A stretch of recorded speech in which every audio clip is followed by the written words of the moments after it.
estudaram sobre várias características dos animais e que eles têm diferentes formas, tamanhos e tipos de alimentação.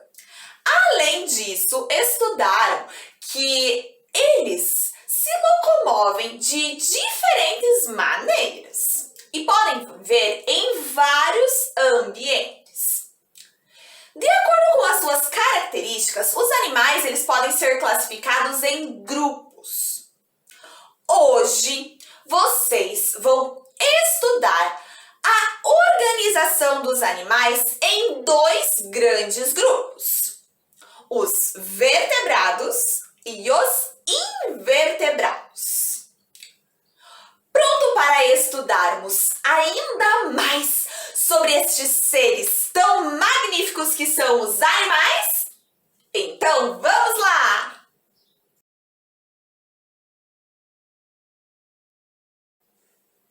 Os animais vertebrados são aqueles que possuem coluna vertebral e crânio. A coluna vertebral é uma estrutura formada por um conjunto de ossos chamados de vértebras, que dá assim a sustentação ao nosso corpo. Já o crânio é o conjunto de ossos que protege o cérebro, isso mesmo, e também os outros órgãos que estão em nossa cabeça. Observem alguns esqueletos de animais vertebrados e, com base neles, tentem descobrir quem eles são. Vamos lá!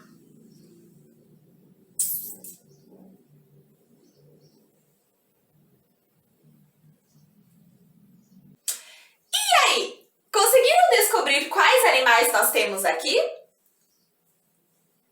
Estes são os esqueletos de uma girafa, de um sapo, um elefante, um jacaré e também de um cachorro.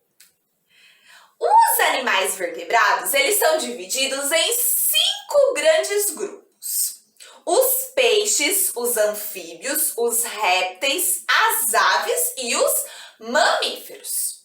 Cada um desses grupos apresentam características e modos de vida próprios. Vamos estudar cada um deles e descobrir então essas características.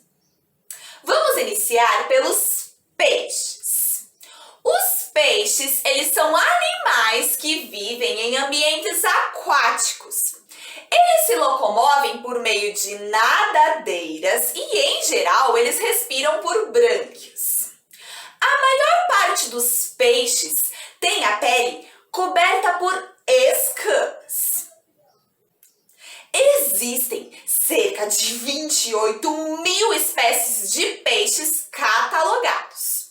E o tamanho deles podem variar de 5 centímetros até 20 metros, como é o caso de alguns tubarões.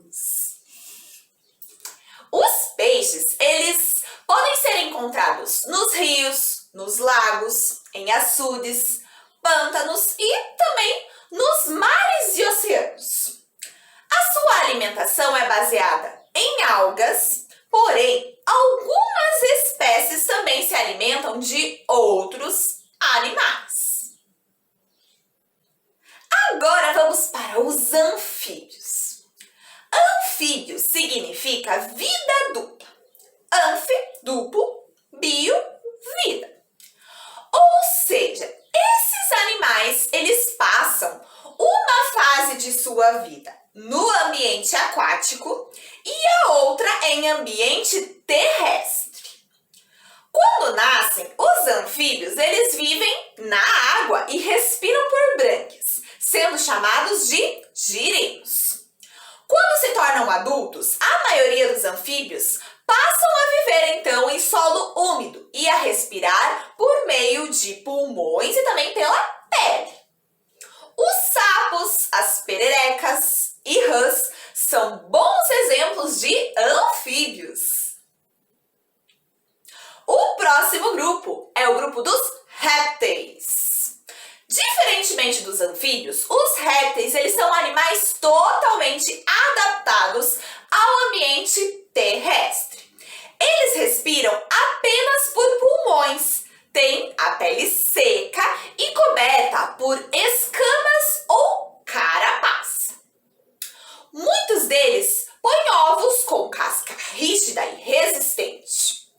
Com exceção das serpentes, que não têm pernas, a maioria dos répteis apresenta 4 pernas curtas e rastejam ao se locomover. As serpentes, os lagartos, as tartarugas e os jacarés são ótimos exemplos de répteis. Agora falaremos das aves. As aves, elas apresentam características que facilitam o voo, como a presença de asas, o corpo coberto por penas e ossos que são ocos e leves. Porém, nem todas as espécies possuem capacidade de voar, como os pinguins, por exemplo. As aves botam ovos e os filhotes já nascem parecidos com os adultos, ou seja, não passam por metamorfose. Atualmente existem mais de 9.000 espécies de aves já catalogados.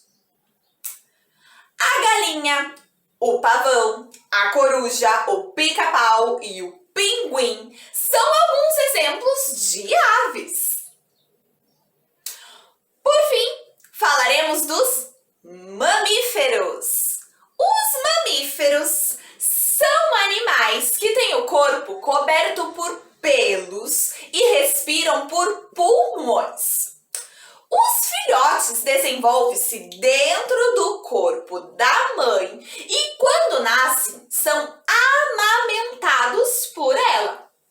Daí vem o nome mamíferos. Estima-se que existem mais de 5.000 espécies por todo o mundo e nós podemos encontrá-los em ambientes terrestres e também aquáticos. A baleia, o macaco, o cachorro e o golfinho, mas também o morcego, isso mesmo, o morcego, e o ser humano são exemplos de mamíferos. Uma curiosidade é que nem todos os mamíferos nascem completamente desenvolvidos.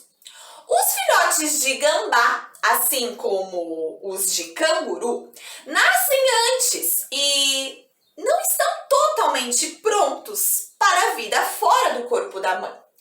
Por isso, eles precisam terminar o seu desenvolvimento dentro de uma bolsa que é localizada na frente do corpo de sua mãe, chamada então de marsúpio, onde eles são amamentados. Bem legal, não é mesmo?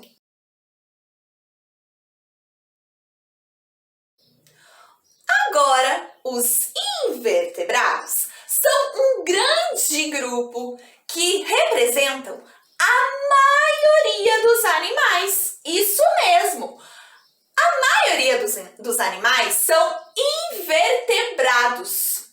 Cerca de 95% dos animais são dessa categoria, deste grande grupo. E eles não possuem, como o próprio nome diz, nem coluna vertebral e nem crânio.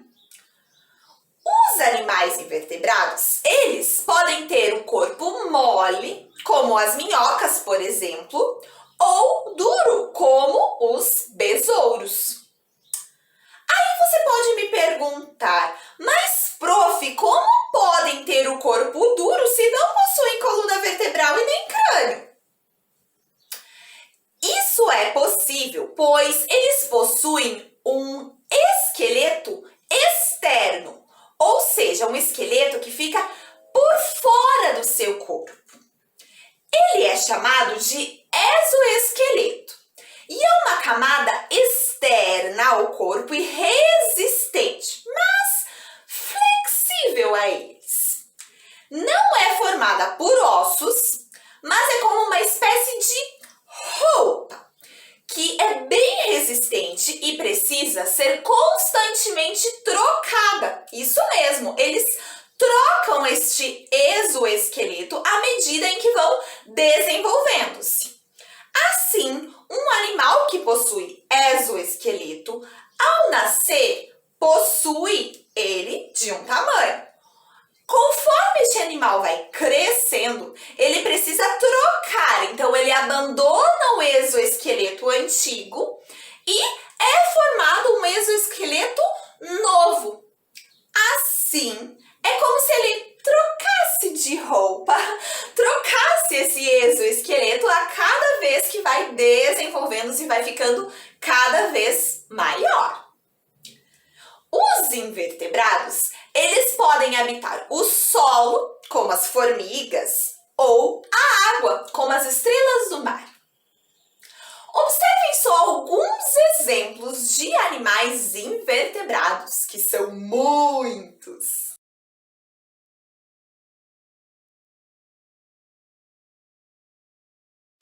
Muito bem, pessoal! Hoje nós estudamos sobre dois grandes grupos que são então subdivididos nos animais, que são os vertebrados, aqueles que possuem coluna vertebral e crânio, e os invertebrados, que não possuem nem coluna vertebral e nem crânio. Observamos que os animais vertebrados são divididos em 5 grandes grupos. Quem lembra? São os peixes, os anfíbios, os répteis, as aves e os mamíferos. Agora, vamos realizar algumas atividades para fixarmos e também colocarmos em prática tudo aquilo que aprendemos. Lembrando que essas atividades estão nas páginas 24, 25 e 26 do livro didático volume 3. E também estão disponíveis na descrição deste vídeo. Ótimo, pessoal! Espero que tenham gostado do vídeo e realizem então todas essas atividades com muito capricho. Nos vemos na próxima aula. Um grande abraço, pessoal! Tchau, tchau!